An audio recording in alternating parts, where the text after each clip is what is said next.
kwa sababu tumeenda kotini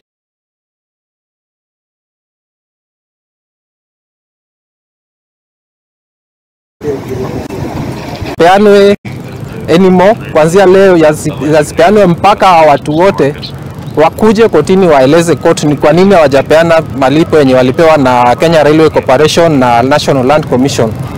Kwa hivyo tunaenda kwa Justice Mwangi leo asubuhi akapeana maagizo kwamba chochote kisifanywe mpaka tarehe 4 mwezi wa 3 saa 8:30 kotini.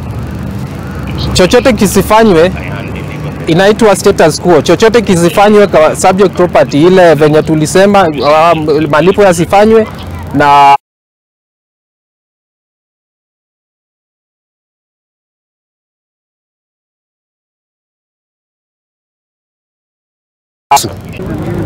tumekuwa kwa hiyo shamba, tumekuwa na cheti zetu za hiyo shamba, na wageni wetu wengi wale walituunga na wakatujoin.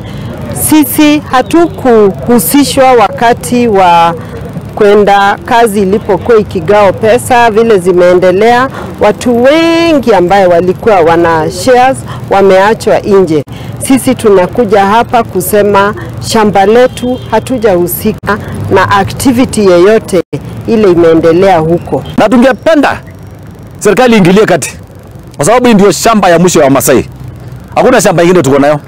Ni waeleze kinaganaga ya kwamba hii shamba kama wananchi hao hawajalipwa, sisi kwa shamba yetu tunarudi.